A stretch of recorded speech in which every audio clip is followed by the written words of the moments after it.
It was supposed to be the beginning of a new chapter. Instead, it may be the end of one. The Cleveland Browns, once again on the verge of something great, are now engulfed in what might be their most public and volatile quarterback controversy in over a decade. If you're into the real story and all the messy twists they don't show on highlight reels, go ahead and subscribe. And if you're sticking around to see how this Browns QB chaos plays out, you should definitely be subscribed. First round pick flaming out.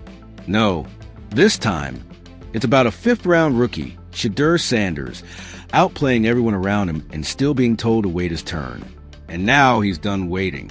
After weeks of being sidelined despite outperforming both veterans and fellow rookies in training camp, Sanders officially snapped, not in some emotional locker room outburst, but in the most professional, calculated, and damning way possible. He called out the Browns coaching staff by name and formally requested a trade. And in doing so, Shedeur Sanders didn't just shake the quarterback room. He sent shockwaves to the entire league. Let's rewind. For 3 days in camp, Sanders has quietly dismantled the Browns' depth chart in everything but title. Precision reads, elite-level poise, pinpoint accuracy in live reps. He made veteran arms look rusty and rookie project QBs look like they were still figuring out their playbooks. And the best part? He wasn't asking for headlines. He was asking for reps. And yet, they never came. Despite outperforming everyone around him, Sanders remained chained to the second and third teams. No first-team snaps. No 2-minute drill reps. No opportunity to build chemistry with the starting unit. Just whispers about developmental timelines and rookie patience. Except here's the thing. Shedeur Sanders doesn't need more development. He needs a chance. And after day 3's practice, where Sanders reportedly lit up the second-team defense with 3 touchdown drives, including a 45-yard bomb dropped perfectly in stride, he approached head coach Kevin Stefanski, not with emotion, not with arrogance, but with facts. And according to multiple sources close to the team, he said the quiet part out loud. This isn't about football. This is about politics. Then he dropped a bombshell. If this is how you run your team, trade me. Boom. It was a moment of raw honesty, but it wasn't just frustration. It was a statement, a challenge, a mirror held up to an organization that has repeatedly fumbled quarterback evaluations in the past. And now, in 2025, seems poised to do it again. What followed was chaos. An immediate closed-door meeting with Stefanski and the Browns GM.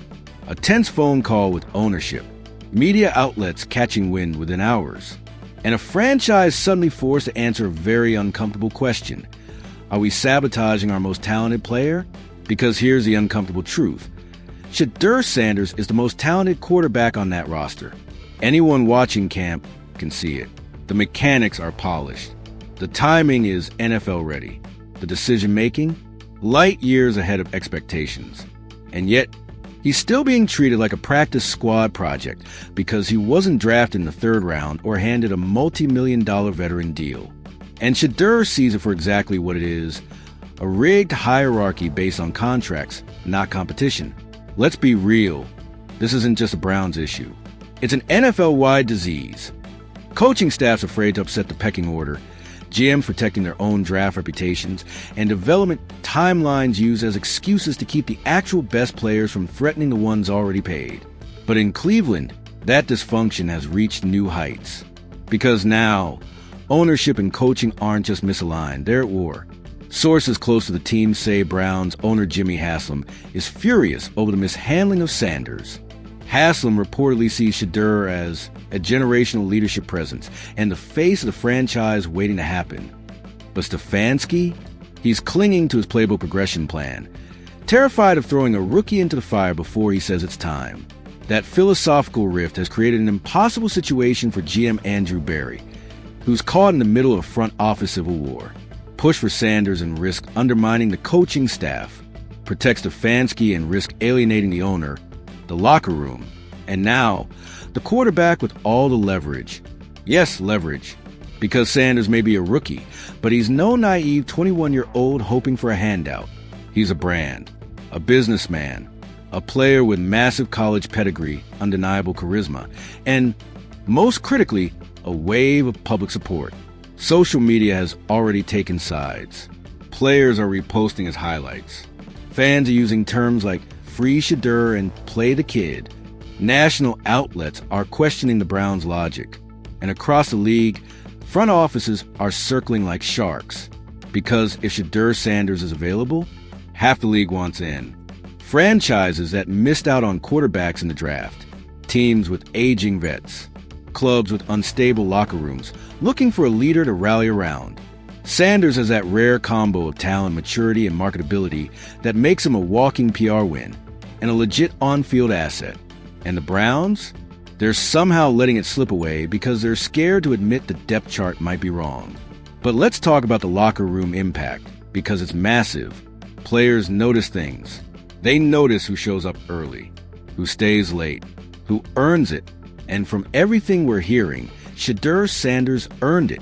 He's the one calling receivers after hours. He's the one leading the scout team like it's the playoffs. He's the one breaking down coverages with defensive vets between reps. He's already the emotional center of that locker room. And yet, he's still QB3 on paper. That disconnect, it's creating ripples. Players are confused. Some are frustrated. And others are quietly starting to question the plan. Because if he doesn't get promoted for outperforming everyone, then what does that mean for the rest of them?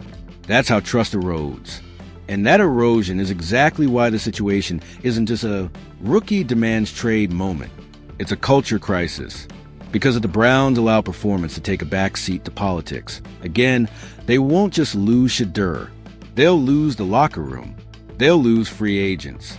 They'll lose the credibility they spent years clawing back from irrelevance. And for Stefanski, this could be the beginning of the end.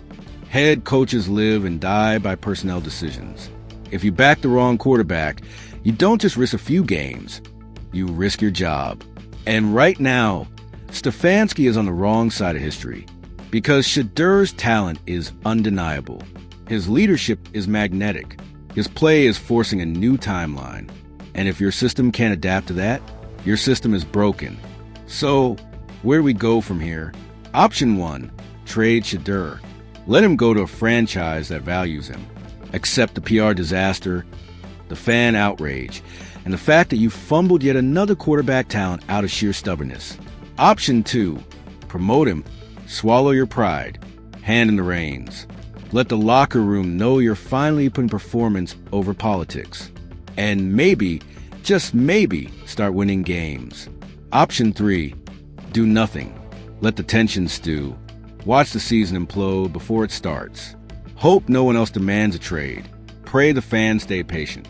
Spoiler alert, they won't.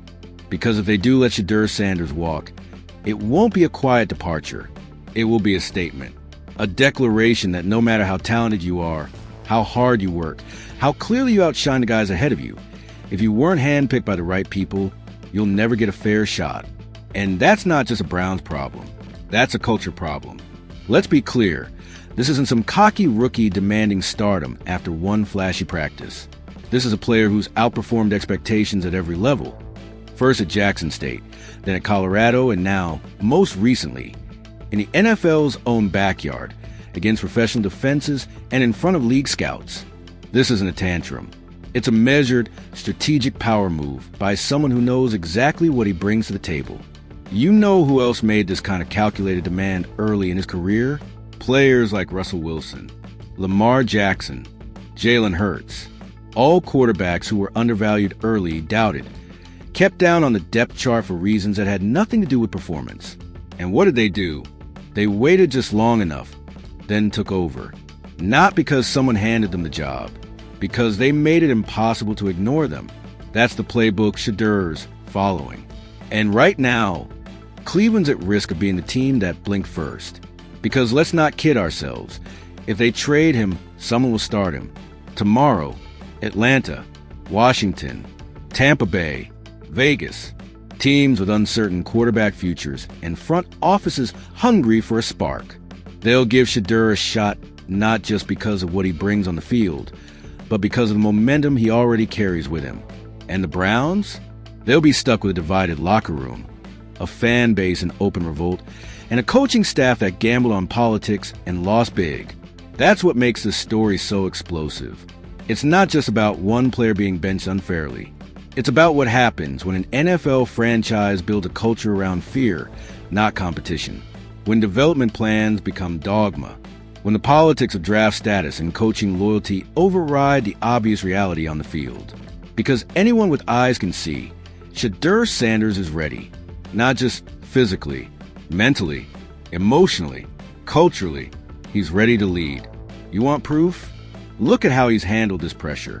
Has he lashed out on social media? No. Has he thrown teammates under the bus? No. Has he been sulking on the sidelines or leaking stories to press? Absolutely not. He's walked into work, taken his reps, stayed late, led quietly, executed loudly, and only after being stonewalled, only after proving himself in every measurable way, did he speak up. Not for attention, not for ego, but because he knows his value. And let's talk about that for a second, value. Shedeur Sanders isn't just a quarterback. He's a brand. His jersey's already one of the top selling among rookies. His social reach is enormous. He draws media coverage without trying. Sponsors see him as a modern-day star. And that's not just about flash, it's about connection. Fans feel him. Teammates respect him. He's authentic in an era of over-curated personalities. But here's the thing. The Browns don't just have a potential QB1. They have a potential face of the franchise. And they're fumbling it. Why? Because the coaching staff doesn't like being told their developmental timeline is wrong. Because some assistant coach is still loyal to the QB